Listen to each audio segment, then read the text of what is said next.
Hello नमस्कार साथियों, कैसे हो आप सब लोग। मैं आशा करता हूँ काफ़ी बेहतरीन होंगे आप सब लोग। मेरा नाम है हरिओम सिंह और बहुत बहुत स्वागत है आप सभी लोगों का हरिओम एजुकेशन यूट्यूब चैनल पर। आज मैं फाउंडेशन बैच में क्लास 10 का एक नया चैप्टर रिप्रोडक्शन इन ऑर्गेनिज्म का लेक्चर नंबर 1 लेकर आया हूँ। आज हम आपको पढ़ाएंगे कि रिप्रोडक्शन क्या होता है। उसके बाद आज हम आपको बताएंगे कि रिप्रोडक्शन आखिर एसेंशियल क्यों है। उसके बाद हम समझेंगे फंडामेंटल ऑफ रिप्रोडक्शन। फिर हम पढ़ेंगे वेरिएशन के बारे में। वेरिएशन आपको एक्चुअली इवोल्यूशन चैप्टर में पढ़ना है और इवोल्यूशन चैप्टर हटा दिया गया है। क्यों हटाया गया वो मुझे नहीं पता। उसके बाद है टाइप्स ऑफ रिप्रोडक्शन। रिप्रोडक्शन कितने टाइप्स के होते हैं। चलिए इस लेक्चर को शुरू करते हैं अब हम लोग।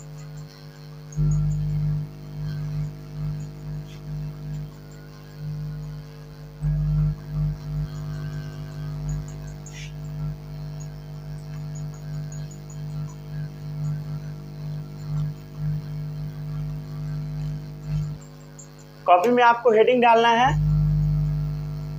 How do organism reproduce. किसी किसी बुक में इस चैप्टर का नाम दिया होता है रिप्रोडक्शन। चलो अब हम समझते हैं कि आखिर रिप्रोडक्शन का मतलब क्या होता है। देखो ये दो वर्ड से मिलके बना है, री और प्रोडक्शन। री का मतलब होता है अगेन, फिर से। प्रोडक्शन मतलब उत्पन्न होना, मतलब फिर से जो बच्चा जन्म लेता है उसी को हम बोलते हैं रिप्रोडक्शन। अब फिर से जो बच्चा जन्म लेगा वो कैसा होगा, जैसा मदर फादर होगा वैसा ही बच्चा होगा। तो इसी प्रोसेस को हम बोलते हैं reproduction. The process of producing new organism. The process of producing new organisms। इसी प्रोसेस को हम क्या बोलते हैं, रिप्रोडक्शन बोलते हैं। क्लियर है। ये जो ऑफस्प्रिंग आएगा, ये ऑफस्प्रिंग कहाँ से आएगा बोलो। जो एग्जिस्ट करता है इस धरती पे ऑर्गेनिज्म वहीं से आएगा, समझ गए। From the existing organism. जैसे इस धरती पे आदमी एग्जिस्ट करता है तो आदमी क्या कर सकता है बोलो, बच्चा जन्म दे सकता है। तो वही लिखा हुआ है the process of producing new organism. नया ऑर्गेनिज्म आएगा आदमी से, फ्रॉम द एग्जिस्टिंग ऑर्गेनिज्म। जो ऑर्गेनिज्म एग्जिस्ट कर रहा है इस धरती पे वही रिप्रोडक्शन कर सकता है, समझ गया। ऑफ द सेम स्पीसीज ये भी मेंशन कर सकते हो। और आदमी का बच्चा कैसा होगा, आदमी जैसा ही होगा। कुत्ता का बच्चा कैसा होगा, कुत्ता जैसा। सांप का बच्चा सांप जैसा, समझ गया। चलो पिछले चैप्टर में हम आपको पढ़ाए थे लाइफ प्रोसेस के बारे में। कितना लाइफ प्रोसेस होता है, मतलब आदमी को जिंदा रखने के लिए क्या क्या प्रोसेस को परफॉर्म कराना पड़ता है, या आदमी जिंदा रहने के लिए क्या क्या प्रोसेस परफॉर्म करता है बोलो। 4 है। पहला है न्यूट्रिशन, दूसरा क्या है बोलो, रेस्पिरेशन। जो आपको पढ़ाया गया है वही मैं पूछ रहा हूँ। अगला है सर्कुलेशन, उसके बाद क्या था बोलो, एक्सक्रीशन। तो ये मेनली 4 लाइफ प्रोसेस है जो कि हर एक लिविंग ऑर्गेनिज्म को करना पड़ता है, इंक्लूडिंग ह्यूमन। तो ये प्रोसेस एसेंशियल है। अगर कोई भी लिविंग ऑर्गेनिज्म इस प्रोसेस को नहीं करता है तो वो सरवाइव नहीं कर पाएगा। लेकिन एक और लाइफ प्रोसेस होता है जिसको हम बोलते हैं रिप्रोडक्शन। रिप्रोडक्शन भी क्या है, एक जीवन का ही प्रोसेस है। लेकिन रिप्रोडक्शन एसेंशियल नहीं है। मतलब अगर आपका मन है तो बच्चा पैदा करो, नहीं मन है नहीं पैदा करो। ऐसा नहीं है कि बच्चा पैदा नहीं करोगे तो जिंदा नहीं रहोगे। बच्चा पैदा करेगा फिर भी आदमी जिंदा रहेगा, नहीं करेगा फिर भी जिंदा रहेगा। लेकिन अगर आदमी खाना नहीं खाएगा मर जाएगा, रेस्पिरेशन नहीं करेगा चल बसेगा, सर्कुलेशन नहीं करेगा फिर भी मरेगा, एक्सक्रीशन नहीं करेगा फिर भी खत्म हो जाएगा। क्लियर है। और ये सब प्रोसेस क्या होता है सब हम बता दिए हैं। न्यूट्रिशन क्या है बोलो, न्यूट्रिशन क्या है, खाना खाना। उसके बाद रेस्पिरेशन क्या है बोलो, वो जो खाना खाए उससे एनर्जी निकालना। सर्कुलेशन क्या है, उस जो खाना है, ठीक है, वो जो फूड पार्टिकल्स है जो हमारे इंटेस्टाइन से एब्जॉर्ब होता है उसको हर एक जगह पे पहुंचा देना। एक्सक्रीशन क्या है? जो भी बॉडी में कचरा बनता है, कचरा बनना मतलब नाइट्रोजिनस वेस्ट, उसको बाहर निकालना। ये सब हम आपको पढ़ा चुके हैं, अगर नहीं पढ़े हैं तो जाकर आप पढ़ लीजिए पहले। चलो आगे बढ़ते हैं अब हम लोग। अब हम समझते हैं कि आखिर रिप्रोडक्शन प्रोसेस एसेंशियल क्यों है।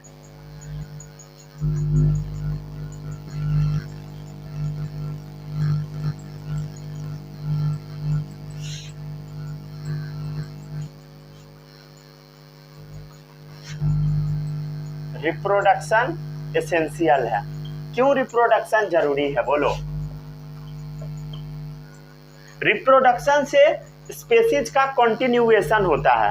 अगर मान लो किसी दिन आदमी सब प्लानिंग कर ले कि आज से रिप्रोडक्शन करना हम बंद कर देते हैं, अगर टोटल आदमी प्लानिंग कर ले तो क्या होगा बोलो? आने वाले 40-50 साल में आदमी सब खत्म हो जाएगा, 100 साल में तो पक्का हो जाएगा अगर सब सोच ले तो। लेकिन क्या नेचर उसे ऐसा होने देगा? बिल्कुल नहीं होने देगा। नेचर तरह तरह का चीज करता है ताकि नया नया ऑफस्प्रिंग आता रहे। नेचर को बस एक चीज चाहिए जिसका नाम है ऑफस्प्रिंग, मतलब बच्चा चाहिए नेचर को, चाहे आप कैसे भी करके ले आओ। इसीलिए नेचर बहुत सारा तरीका अपनाता है। क्या क्या तरीका अपनाता है सब आगे आपको पढ़ाया जाएगा। चलो, तो रिप्रोडक्शन प्रोसेस क्या है? एसेंशियल है। क्यों एसेंशियल है? ताकि कॉन्टिन्यूएशन हो सके, continuation of life on earth, इस अर्थ पे लाइफ का कॉन्टिन्यूएशन हो सके। क्लियर है? इसीलिए क्या है? रिप्रोडक्शन एसेंशियल है। और रिप्रोडक्शन से ही नया स्पेसीज ऐड होता है। ठीक है, मतलब आदमी अगर बच्चा पैदा करेगा तो क्या होगा? एक नया बच्चा ऐड हो जाएगा। तो रिप्रोडक्शन से क्या होता है? Addition of new species.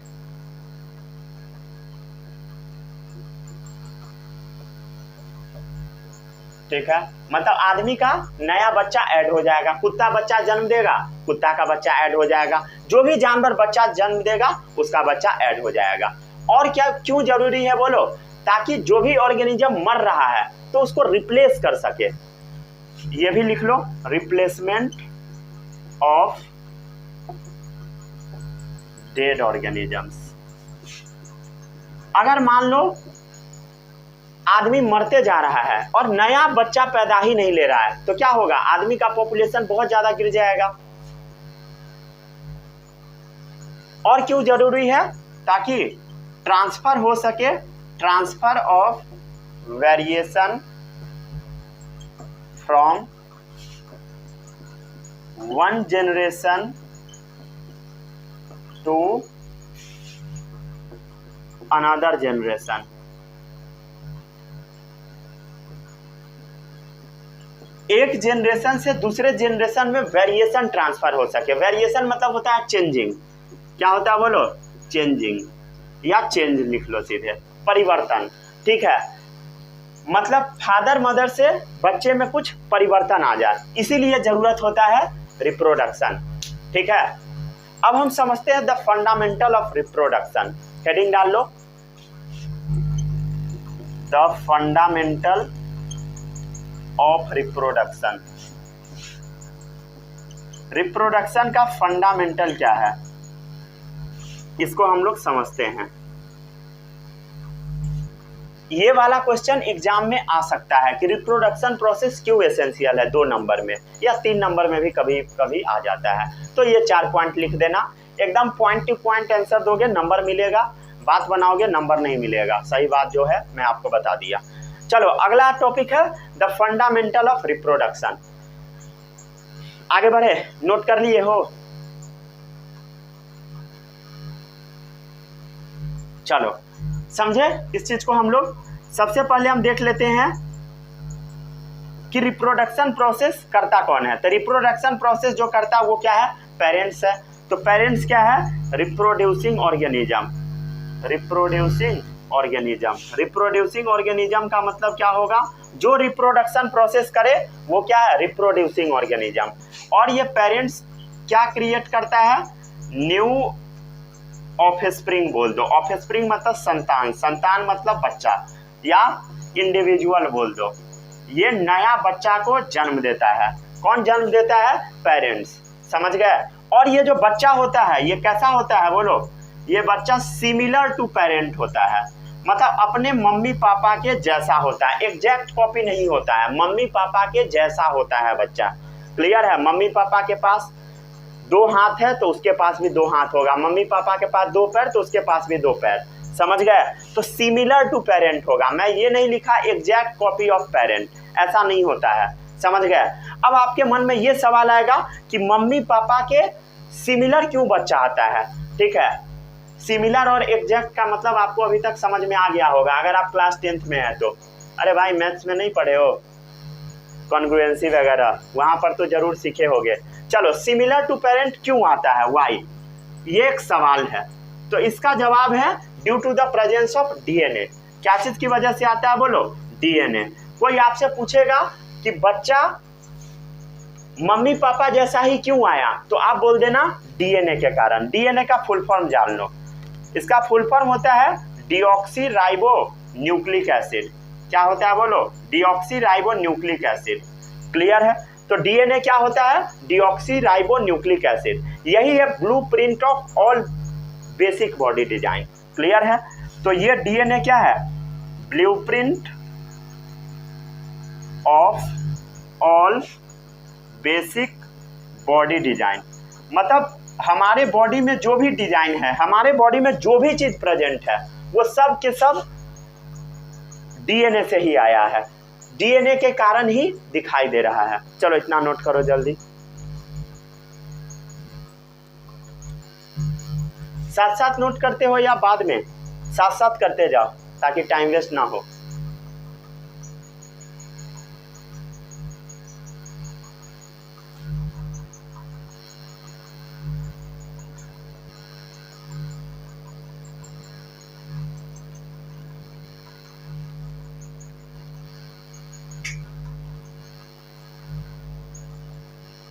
चलो आगे बढ़ते हैं अब हम लोग समझते हैं आखिर ये डीएनए होता कहाँ है। अच्छे से समझना, नहीं समझोगे बाद में दिक्कत होगा। चलो हम समझ लेते हैं आखिर ये डीएनए होता कहाँ है। चलो सबसे पहले हम एक ले लेते हैं सेल। क्या ले लिए बोलो? एक हम लोग सेल ले लिए। सेल के अंदर क्या होता है? बहुत सारा सेल ऑर्गेनेल्स और एक न्यूक्लियस भी होता है। डिपेंड करता है ऑर्गेनिज्म में कितना न्यूक्लियस है। ठीक है, तो मान लो ये एक सेल है, इसके अंदर क्या है बोलो? न्यूक्लियस है। और इस न्यूक्लियस में क्या होता है? एक रॉड शेप स्ट्रक्चर। इस रॉड शेप स्ट्रक्चर को हम बोलते हैं क्रोमोसोम। क्या बोलते हैं बोलो? क्रोमोसोम या क्रोमोजोम भी बोल सकते हो। जो आपको बोलना है वो आप बोलिए। क्लियर है? इसमें किसी को कोई भी डाउट नहीं होगा। अब ये जो क्रोमोजोम है या क्रोमोसोम है, इसमें ये जो आप देख रहे हो, ये जो रेड से हम मार्क किए हैं, तो ये सब है डीएनए। तो इस क्रोमोसोम में क्या होता है बोलो? डीएनए होता है। ये सब जो रेड से आप मार्किंग देख रहे हो, ये सब डीएनए। क्लियर है? बहुत सारा डीएनए होता है। क्लियर है? अब कितना होता है ये सब बहुत बाद में आपको पढ़ना है, बहुत आगे पढ़ना है। ठीक है, समझ गए? तो ये क्या है? रेड कलर वाला बोलो, ये रेड कलर वाला क्या है? ये रेड कलर वाला है डीएनए। रेड कलर वाला क्या है बोलो? डीएनए है। समझ गया? अरे क्लियर है? अगर आप बोलोगे कि इस डीएनए का एग्जैक्ट स्ट्रक्चर कैसा होता है, डीएनए का एग्जैक्ट स्ट्रक्चर कैसा होता है, चलो हम समझ लेते हैं। तो डीएनए कुछ यूं होता है। ये जो आप डीएनए देख रहे हो, ये जो रेड कलर का हम बनाए हैं, इसको हम जूम करके देख रहे हैं, बड़ा करके देख रहे हैं। ठीक है, तो जब डीएनए को हम बड़ा किए तो कुछ ऐसा नजर आया। समझ गए? तो डीएनए को बड़ा किए तो कैसा नजर आया? कुछ ऐसा नजर आया। अब ये जो डीएनए होता है, इसके ऊपर ना ढेर सारा जीन प्रेजेंट होता है। क्या प्रेजेंट होता है बोलो? जीन प्रेजेंट होता है। ये जो रेड रेड आप देख रहे हो, ये सब क्या है? जीन है। क्लियर है? इसको नोट करो। किसी भी बच्चों को सेल क्या होता है, न्यूक्लियस क्या होता है, डीएनए क्या होता है, क्रोमोसोम क्या होता है, जीन क्या होता है, इस सब में अब कंफ्यूजन नहीं होना चाहिए। अगर अब भी कंफ्यूजन होता है तो आपका कुछ नहीं हो सकता है। चलो आगे बढ़ते हैं अब हम लोग। तो DNA is present in the nucleus of a cell. समझ गए? तो DNA is present in the nucleus of a cell. Clear है? डीएनए कहाँ प्रेजेंट है? सेल के न्यूक्लियस में। क्लियर है? किस स्ट्रक्चर में प्रेजेंट है बोलो?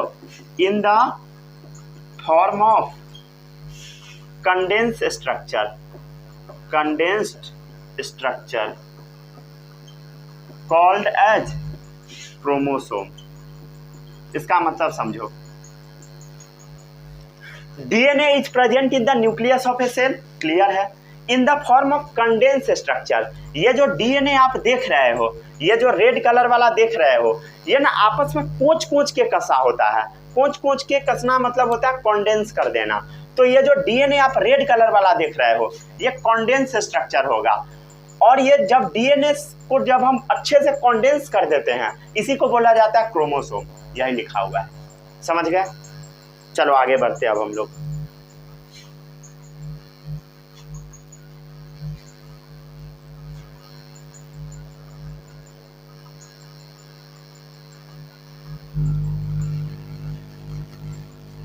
ये तो आपको समझ में आ गया होगा कि डीएनए क्या होता है, जीन क्या होता है, ये सब अब आपको जरूर समझ में आ गया होगा। चलो अब हम समझते हैं आखिर रिप्रोडक्शन प्रोसेस में होता क्या है।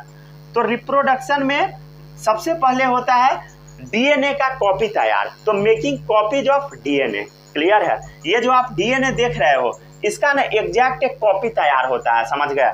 तो रिप्रोडक्शन में क्या होता है?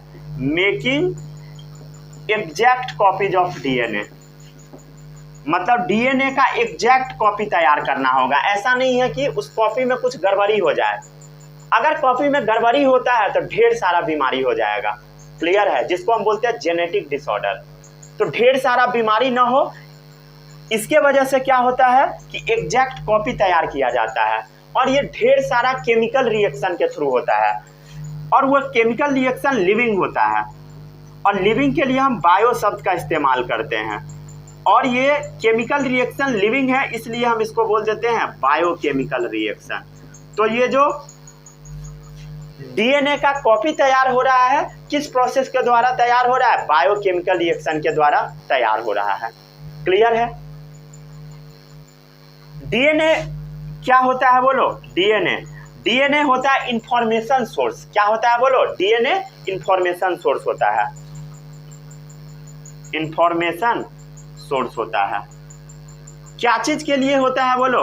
क्या चीज के लिए होता है? जैसे मान लो प्रोटीन बनाना है, फॉर मेकिंग प्रोटीन। मान लो कुछ भी बनाना है, ठीक है, कुछ भी बनाना है तो वो प्रोटीन बना के होगा, क्लियर है? तो डीएनए इंफॉर्मेशन सोर्स है, क्या चीज करने के लिए? प्रोटीन बनाने के लिए, क्लियर है? कब कौन सा प्रोटीन बनेगा वो डीएनए ही डिसाइड करता है।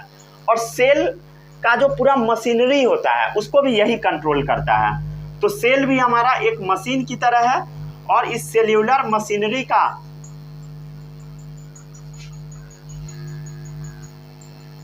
कंट्रोल किसके पास होता है? डीएनए के पास होता है, क्लियर है? तो डीएनए इंफॉर्मेशन सोर्स होता है, किसके किसके लिए? मेकिंग प्रोटीन के लिए और सेल्यूलर मशीनरी के लिए, क्लियर है? चलो इसको नोट करो जल्दी से। अब हम लोग आते हैं अगले टॉपिक पे। अगला टॉपिक है वेरिएशन।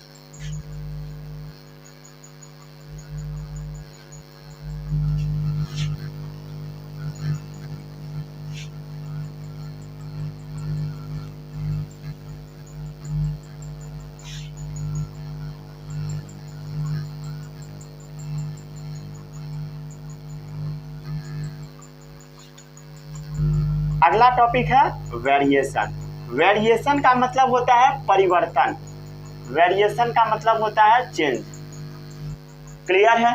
मतलब बच्चा जो होता है वो मम्मी पापा के जैसा होता है, सिमिलर होता है, एग्जैक्ट कॉपी नहीं होता है, क्लियर है? मम्मी पापा के जैसा होता है, क्लियर है? समझ गया? एग्जैक्ट कॉपी नहीं होता है। अब हम समझते हैं वेरिएशन क्या होता है। वेरिएशन का मतलब होता है परिवर्तन, परिवर्तन मतलब चेंज। तो वेरिएशन क्या होता है? Differences found in the morphological and physiological feature of organism. ये क्या होता है? Differences found in the morphological and physiological features of an organism. इसका मतलब समझो, मॉर्फोलॉजी का मतलब होता है बाहर से जो चीज दिखाई देता है। मॉर्फोलॉजी का मतलब क्या होता है? External appearance. फिजियोलॉजी का मतलब होता है फंक्शन। अब पढ़ो मतलब, तो डिफरेंसेस मतलब चेंज जो आ जाएगा किसमें? आदमी के या किसी भी जानवर के मॉर्फोलॉजी में, मतलब बाहरी बनावट में, और उसके बॉडी के फंक्शन में। इसी को हम बोलते हैं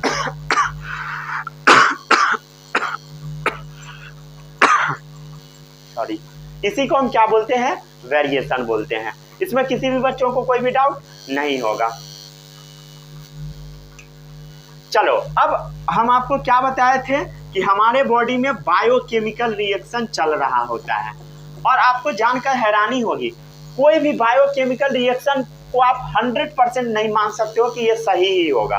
तो ये एब्सोल्युटली रिलायबल नहीं होता है। तो ये एब्सोल्युटली रिलायबल नहीं होता है। कोई भी बायोकेमिकल रिएक्शन एकदम 100% आप उसके ऊपर भरोसा नहीं कर सकते हो। क्लियर है? मतलब डीएनए का जो कॉपी तैयार होता है, डीएनए का कॉपी जो तैयार होता है, एग्जैक्ट जितना क्रोमोसोम उसमें है उतना ही इसमें भी होगा, लेकिन वो सिमिलर होगा। समझ गए? सिमिलर होगा मतलब एक ही जैसा होगा, जितना उसमें उतना ही इसमें। क्लियर है? लेकिन एकदम सेम टू सेम नहीं होता है, जिसके लिए हम टर्म यूज कर सकते हैं एब्सोल्यूट आइडेंटिकल। एकदम आप बोलोगे आइडेंटिकल होगा तो ऐसा नहीं है, वो सिमिलर होता है। समझ गया? लेकिन बोल दिया जाता है कि सेम कॉपी तैयार होगा। क्लियर है? सेम कॉपी मतलब जितना क्रोमोसोम आदमी के पेरेंट्स में है उतना ही बच्चे में आएगा। क्लियर है? तो उसी को हम बोलते हैं, क्या बोलते हैं? बोलो, सिमिलर। समझ गए? और आपको जानकर हैरानी होगी, ये सिमिलर होता है डीएनए का कॉपी, इसीलिए वेरिएशन आ जाता है। समझ गए? सो वेरिएशन, इसी कारण से वेरिएशन आ जाता है। और आप बोलोगे वेरिएशन आना अच्छा है कि गंदा है? तो वेरिएशन आना बहुत अच्छा है। समझ गए? वेरिएशन आता है तभी कोई भी जानवर बन पाता है। क्लियर है? जैसे बड़ा पॉपुलर सवाल है, पहले मुर्गी आया कि पहले अंडा आया? बोलो, क्या आया होगा? पहले अंडा आया होगा। अंडा कैसे आया होगा? मान लो कोई जानवर एक अंडा दिया होगा, उस अंडा में कुछ खराबी आ गया होगा। क्लियर है? मतलब कोई जानवर अंडा दिया, उस अंडा में कुछ खराबी आ गया, उसी खराबी को हम वेरिएशन बोल देते हैं, और उसी खराब वाला जो अंडा होगा उसी से मुर्गी तैयार हो गया होगा। समझ गए? तो यही एग्जैक्ट रीजन है। समझ गए ना? कोई भी जानवर वैसे ही बना है, इवन आदमी भी वैसे ही बना है। क्लियर है? समझ गए? तो वेरिएशन जो है ये कैसा हो सकता है? बोलो, बेनिफिशियल हो सकता है। जैसे मुर्गी वाले केस में क्या है? बेनिफिशियल है। कई बार ये फैटल होता है, जानलेवा। जैसे मान लो नॉर्मल आदमी है, ठीक है, 2 हाथ 2 पैर ऐसा वाला आदमी है, ठीक है। मान लो किसी आदमी के पास 10 हाथ आ गया, 8 हाथ आ गया, तो लोग उसको पूजा पाठ करने लगेगा। मान लो एक बड़ा सा नाक आ गया, लोग पूजा पाठ करने लगता है। और क्या होगा पता है आपको? वो बच्चा कुछ दिन में मर जाएगा। मान लो अगर पहली बात तो पहले ही मर जाएगा। अगर वो बच्चा जन्म ले लेता है तो 2 से 4 दिन में मर जाएगा। ठीक है, 10 दिन चलेगा, उससे ज़्यादा नहीं, उसके बाद वो मर ही जाएगा। बहुत कम चांस है कि वो बच्चा आगे सर्वाइव करेगा। क्लियर है? तो वेरिएशन फैटल भी होता है, मतलब जानलेवा हो सकता है, कई बार बेनिफिशियल भी होता है मुर्गी वाले केस में। जैसे ये आदमी जो आप अभी देख रहे हो, ये भी तो वेरिएशन से ही बना है। क्लियर है? क्लियर है? तो ये जो वेरिएशन है यही क्या है? बोलो, बेसिस ऑफ इवोल्यूशन है। मतलब कोई भी ऑर्गेनिज्म जो इवॉल्व होता है मतलब जो इस धरती पे आता है, ठीक है, वो वेरिएशन के वजह से ही आता है, मतलब नया ऑर्गेनिज्म तैयार होता है। नोट करो।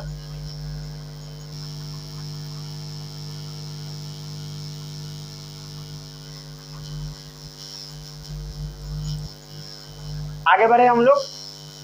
चलो, अगला टॉपिक है इस वेरिएशन का क्या इंपॉर्टेंस है।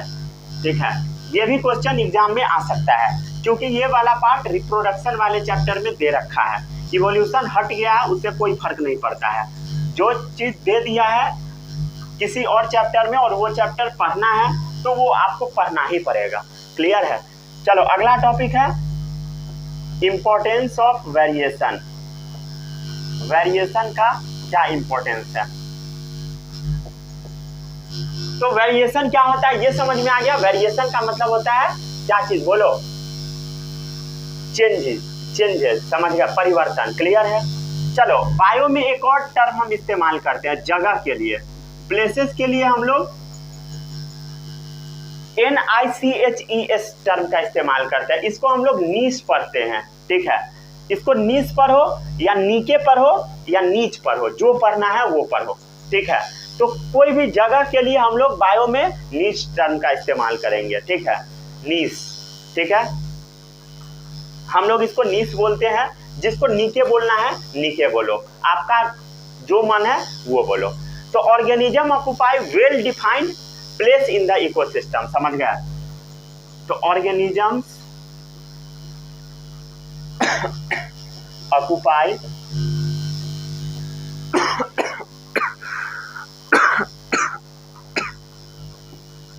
Well defined place in the ecosystem. Ecosystem में हर एक ऑर्गेनिज्म को वेल डिफाइंड प्लेस दिया गया है। तो organism occupy well defined place in the ecosystem. हर एक ऑर्गेनिज्म को वेल डिफाइंड निश दिया गया है इस इकोसिस्टम में। क्लियर है? कैसे दिया गया है? By using their ability to reproduce, समझ गए? By using their ability to reproduce.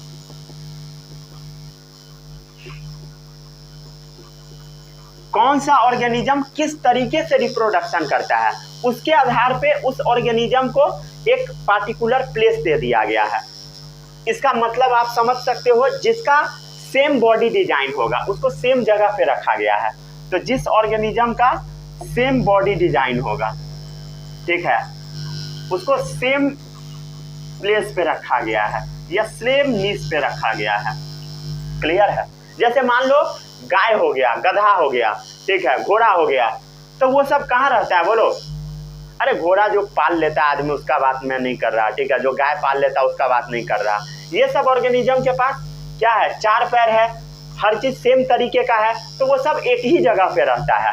तो समझ गए? तो organism occupy well defined place in the ecosystem by using their ability to reproduce. किस तरीके से वो रिप्रोडक्शन करता है, क्या करता है, उसके आधार पे और भी बहुत सारा तरीका होता है मिलने का, समझ गया ना? उस सब के बारे में हम लोग नई बात करेंगे, ठीक है? ठीक है? अगर मान लो कोई भी ऑर्गेनिज्म का हम अचानक से जगह बदल दे तो वो ऑर्गेनिज्म कंप्लीटली वाइप आउट हो जाएगा, पूरा का पूरा गायब हो जाएगा। क्लियर है? समझ गए? जैसे मान लो ये अभी जगह पे हम रह रहे हैं, मान लो ये बहुत ज्यादा ठंडा वाला जगह है, यहाँ पर जो बैक्टीरिया रह रहा होगा, अगर मान लो अगर हम इस जगह का टेम्परेचर बढ़ा दिए ग्लोबल वार्मिंग के कारण, ग्लोबल वार्मिंग मतलब टेम्परेचर बढ़ जाना, टेम्परेचर हम बढ़ा दिए, ठीक है, बहुत सारा तरीका से बढ़ता है। अगर हम टेम्परेचर बढ़ा दिए तब क्या होगा? सारा बैक्टीरिया साफ हो जाएगा। क्लियर है? कुछ बच भी जा सकता है, बच भी जाता है, ठीक है, सबके बारे में बताया जाएगा। तो अगर हम लोग नीश को ड्रास्टिकली चेंज कर देंगे तो पॉपुलेशन क्या होगा? वाइप आउट हो जाएगा। अगर हम कोई भी प्लेस को, जिस जगह पे ऑर्गेनिज्म रहता है, अगर हम उसको अचानक से ड्रास्टिकली मतलब सडनली क्या कर दे बोलो? चेंज कर दे। क्लियर है?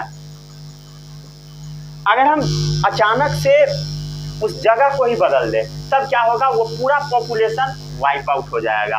पूरा पॉपुलेशन क्या हो जाएगा बोलो? गायब हो जाएगा, वाइप आउट हो जाएगा। जो भी वर्ड का मतलब आपको नहीं आता रहेगा, मैं 2-2, 3-3 सिनोनिम्स बोल देता हूँ वर्ड के बाद में, तो वो आप लिख लेना कॉपी में। ऐसा ना हो कि अभी आपको समझ में आ जाए बाद में आप भूल जाओ, ऐसा नहीं होना चाहिए।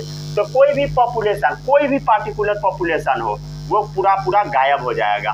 क्लियर है? अगर कोई भी पॉपुलेशन गायब हुआ है तो अचानक से इन्वायरमेंट चेंज हो जाता है इसी वजह से। जैसे डायनासोर इवन गायब क्यों ना हुआ हो, बहुत सारा थ्योरी है, लेकिन डायनासोर के साथ भी क्या हुआ? ड्रास्टिकली चेंज हो गया। क्या चीज? उसका जो प्लेस था जिस पे वो रहता था, इसके वजह से पूरा वाइप आउट हो गया। ढेर सारा थ्योरी है, ऊपर से कुछ लोग कहता है कुछ गिरा, ठीक है, समझ गए ना। ऊपर से एक बड़ा सा पत्थर जैसा गिरा, ठीक है। उसके बाद क्या हुआ, अर्थ का टेम्परेचर बहुत ज़्यादा बढ़ गया, ठीक है। इसका भी पीछे बहुत लंबा सा स्टोरी है, वो बाद में बताया जाएगा। क्लियर है, समझ गए ना।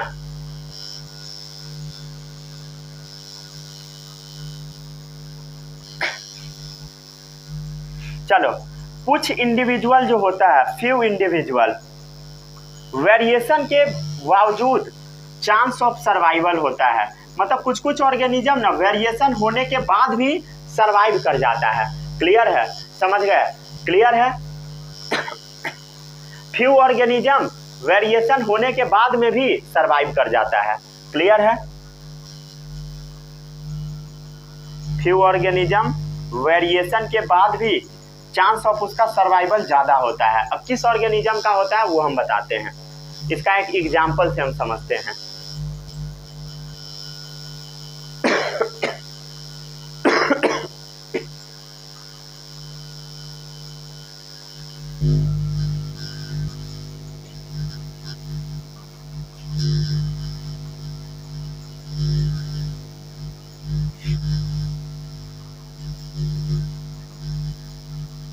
ठीक है, चलो अब नीचे वाले लाइन का हम मतलब समझते हैं। इसका एग्जाम्पल हम ले लेते हैं, बैक्टीरिया से समझते हैं। मान लो किसी जगह पे एक बैक्टीरिया का बहुत सारा पॉपुलेशन रह रहा है, पॉपुलेशन मतलब बहुत सारा है। मान लो किसी जगह पर 1 लाख बैक्टीरिया रह रहा है, वहां का टेम्परेचर थोड़ा डाउन है, मतलब टेम्परेट रीजन है। टेम्परेट रीजन मतलब कोल्ड वाला रीजन है। मान लो टेम्परेट वाटर में बैक्टीरिया रह रहा है, मतलब ठंडा पानी में बैक्टीरिया रह रहा है। अब मान लो टेम्परेचर अर्थ का अचानक से बढ़ गया, टेम्परेचर क्या हुआ, अर्थ का इंक्रीज कर गया। और टेम्परेचर इंक्रीज करना को हम क्या बोलते हैं, ग्लोबल वार्मिंग। ठीक है, तो मान लो टेम्परेचर क्या हो गया, बोलो इंक्रीज हो गया, तब क्या होगा, अधिकतर बैक्टीरिया मारा जाएगा। तो most of the bacteria will die, या वुड डाई बोल दो। अधिकतर बैक्टीरिया क्या होगा, बोलो मर जाएगा। क्लियर है। बट कुछ बैक्टीरिया जिंदा हो जाएगा, बट कुछ जो बैक्टीरिया का वेरिएंट्स होगा वो क्या करेगा, बोलो इस हीट को भी सरवाइव कर लेगा। कुछ वेरिएंट्स क्या होगा, रेसिस्टेंट टू हीट। क्लियर है, ये होगा रेसिस्टेंट टू हीट। यही बैक्टीरिया क्या करेगा, बोलो सरवाइव करेगा एंड डिवाइड करेगा। क्लियर है, और डिवाइड करके अपना नंबर बढ़ाएगा। अब कैसा बैक्टीरिया उस जगह पे प्रेजेंट रहेगा जो कि हीट को सहन कर सके। समझ गए, क्लियर है, समझ गया ना। तो variation in population are important for the survival of a species, ये तो आपको समझ में आ गया होगा। So variation in a population are very important for survival. आगे बढ़े हम लोग।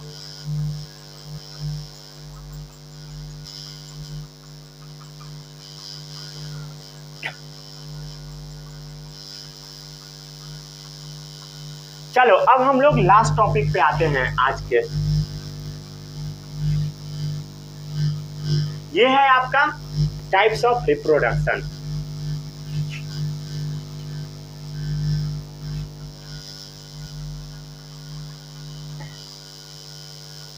इससे पहले हम आपको कुछ चीज बता देते हैं, ठीक है। इसको ध्यान से समझ लेना है सभी बच्चों को।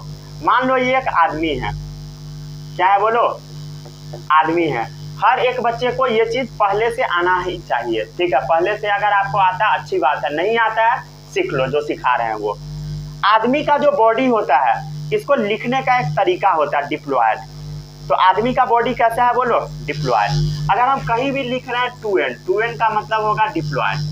तो आदमी का बॉडी कैसा है, बोलो आदमी का बॉडी कैसा है, डिप्लॉयड है। अब क्या होता है, आदमी का जो बॉडी है, मतलब हमारे बॉडी का जितना भी सेल आप देख रहे हो, जितना भी सेल, हर एक सेल क्या है, बोलो डिप्लॉयड है। क्लियर है, हर एक सेल क्या है, डिप्लॉयड है। पहले इस बात को समझ लो, मतलब आंख का सेल, नाक का सेल, हाथ का सेल, मुंह का सेल, हर जगह का सेल कैसा है, डिप्लॉयड है। बट अब समझो होता क्या है। लेकिन आदमी के अंदर एक सेल ऐसा होता है जो कि डिप्लॉयड नहीं होता है, वो सेल है सेक्स सेल, या इसी को हम बोल देते हैं गैमिट। तो गैमिट जो होता है हमारे बॉडी में बस एक ऐसा सेल है जो कि डिप्लॉयड नहीं होता है, चाहे वो मेल गैमिट हो स्पर्म या फीमेल गैमिट हो ओवम। क्लियर है? तो स्पर्म कैसा होता है बोलो? हैप्लॉयड होता है। ओवम कैसा? हैप्लॉयड। क्लियर है? तो एन का मतलब क्या हो गया? हैप्लॉयड। एन का मतलब क्या हो गया? हैप्लॉयड हो गया। समझ गए? तो एन का मतलब क्या होता है? हैप्लॉयड। अरे क्लियर है? चलो अब हम लोग आगे समझते हैं। अब क्या हुआ बोलो? सेक्सुअल रिप्रोडक्शन होगा, दोनों मेटिंग करेगा। अगर मान लो स्पर्म और ओवम दोनों मिल जाता है तब क्या होगा? इससे तैयार होगा एक सिंगल सेल जिसको हम बोल देते हैं जाइगोट। और ये जाइगोट एन प्लस एन दोनों से मिलकर बना होगा, तो जाइगोट कैसा होगा? 2n हो जाएगा। अब 2n हो गया तो कैसा हो गया बोलो? ये बन गया डिप्लॉयड बन गया। और ये जो जाइगोट है, ये जो सिंगल सेल वाला जो स्ट्रक्चर है, यही जाइगोट जब डिवाइड करता है, जब डिवीजन करता है, तो ये पूरा आदमी को तैयार कर देता है। मतलब इसी जाइगोट में क्या होता है? डिवीजन होता है। ये जाइगोट 1 से 2 होगा और 2 से आगे डिवाइड करता जाएगा, तो उससे क्या बनेगा बोलो? पूरा जानवर तैयार होगा, या मान लो आदमी तैयार होगा। समझ गए? आदमी भी तो जानवर के कैटेगरी में ही डाला जाता है।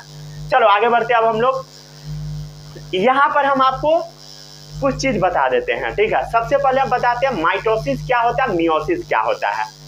यहाँ पर अगर आप ध्यान से देखोगे तो आदमी के बॉडी से क्या बन रहा है? गैमिट बन रहा है। मतलब डिप्लॉयड से कोई भी चीज हैप्लॉयड बन रहा है। डिप्लॉयड से क्या बन रहा है? हैप्लॉयड बन रहा है। अगर कोई भी चीज डिप्लॉयड से अगर वो हैप्लॉयड बनता है तो इसको हम बोल देते हैं मियोसिस। क्या बोलते हैं बोलो? मियोसिस बोलते हैं।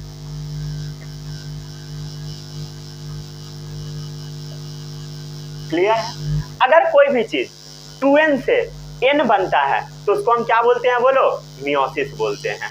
क्लियर है? इसमें किसी को कोई भी डाउट नहीं होगा।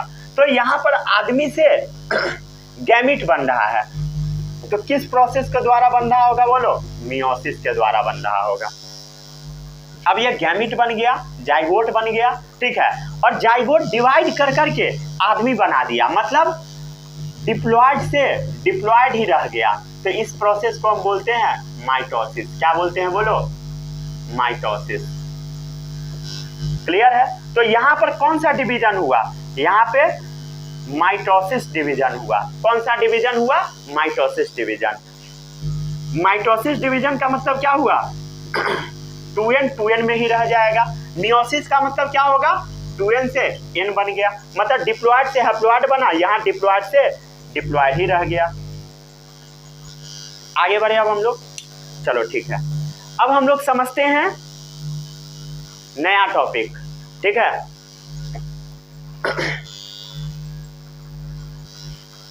अगला टॉपिक है टाइप्स ऑफ रिप्रोडक्शन।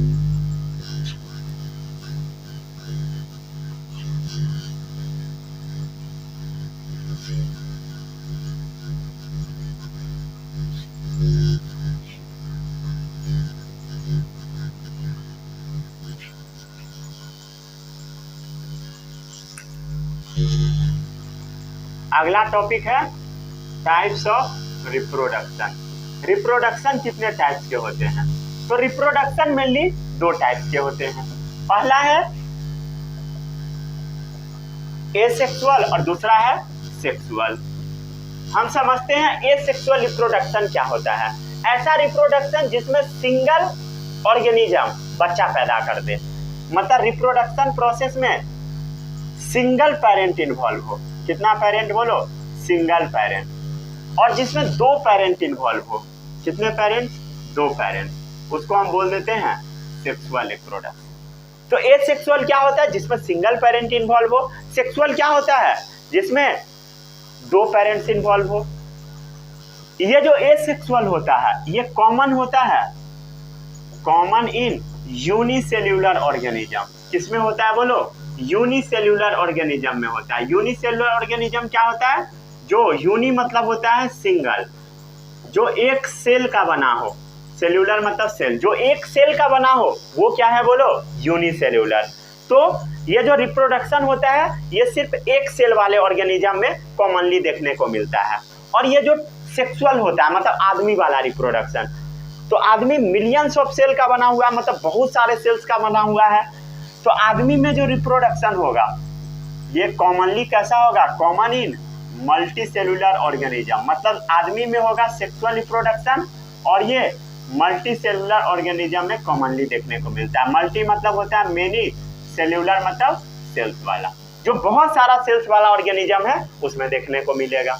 इसमें किसी को कोई भी डाउट नहीं होगा। डाउट ये जो एसेक्सुअल होता है ये बहुत जल्दी हो जाता है, मतलब रैपिड मोड ऑफ रिप्रोडक्शन है, और सेक्सुअल वाले में वक्त लगता है, समय लगता है। समझ गए?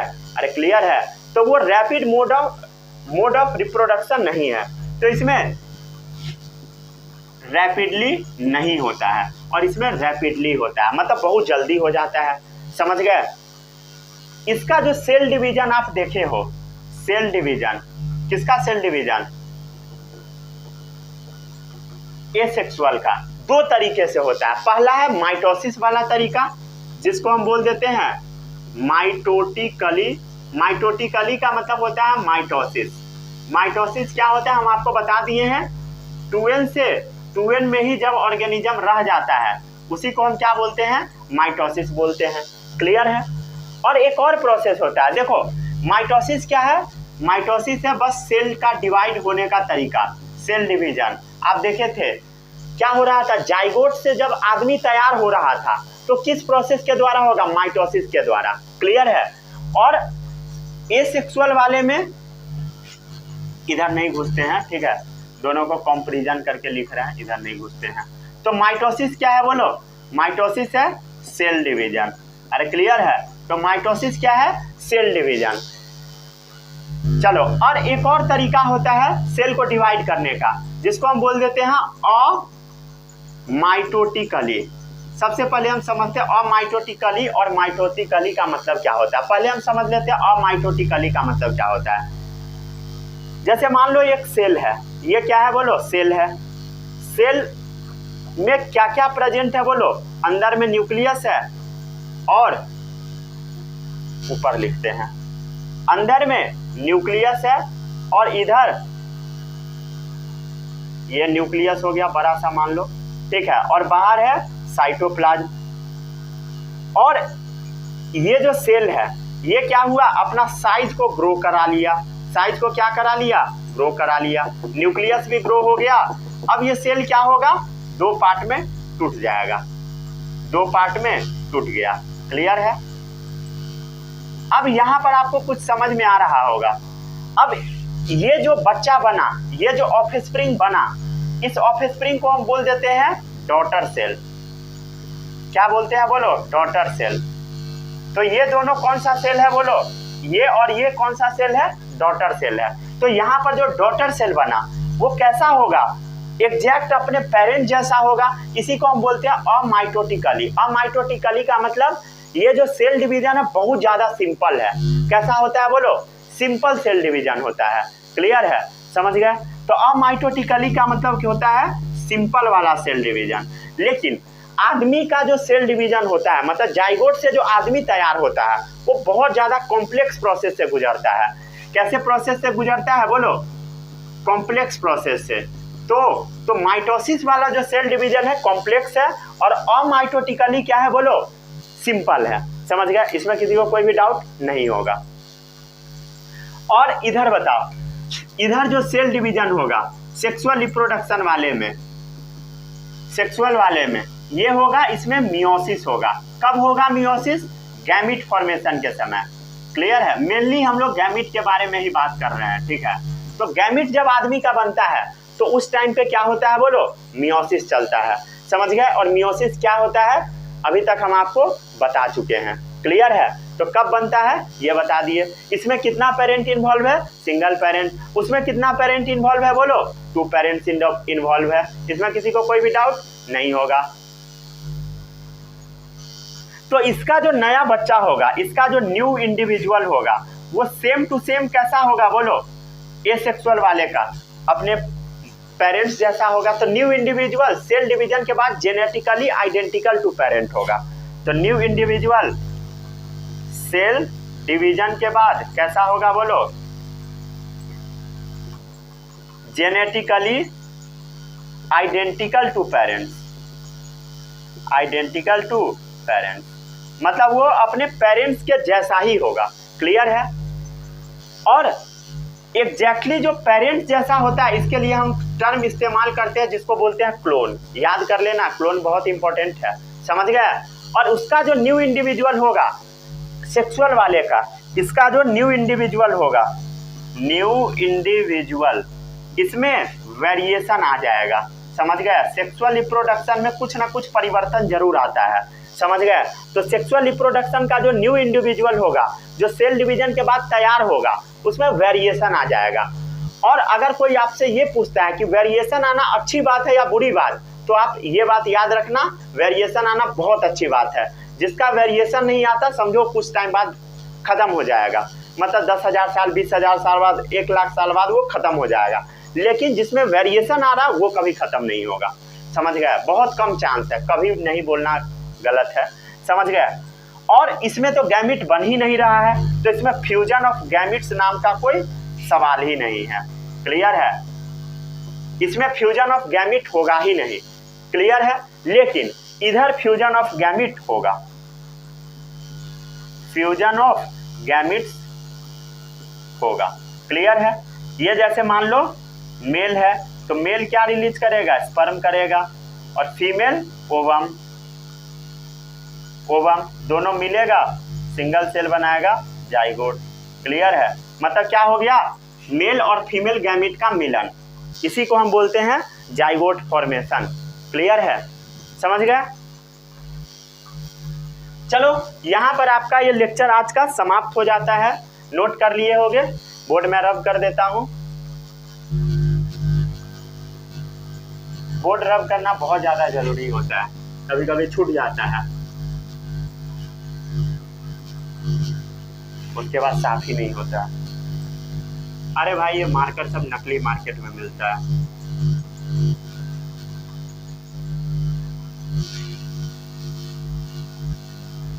हर एक कंपनी का नकली माल मार्केट में मिल रहा है, पता नहीं मुझे जैसा लगता है। ये नया मार्कर खरीद के लाया तो ये अच्छे से काम करता है, ठीक है। और ये जो पुराना वाला है इसको भिंगा के साफ करना पड़ता है, और नए वाले को हाथ से मार दो साफ हो जाएगा। और जैसे इसमें इंक डालेंगे खराब हो जाएगा ये भी मार्कर। तो मार्कर इंक दोनों फर्जी आता है। पहले तो बहुत सारा मार्कर भी नकली आता था, साफ ही नहीं होता था। इंक तो पक्का ये सब नकली सब है।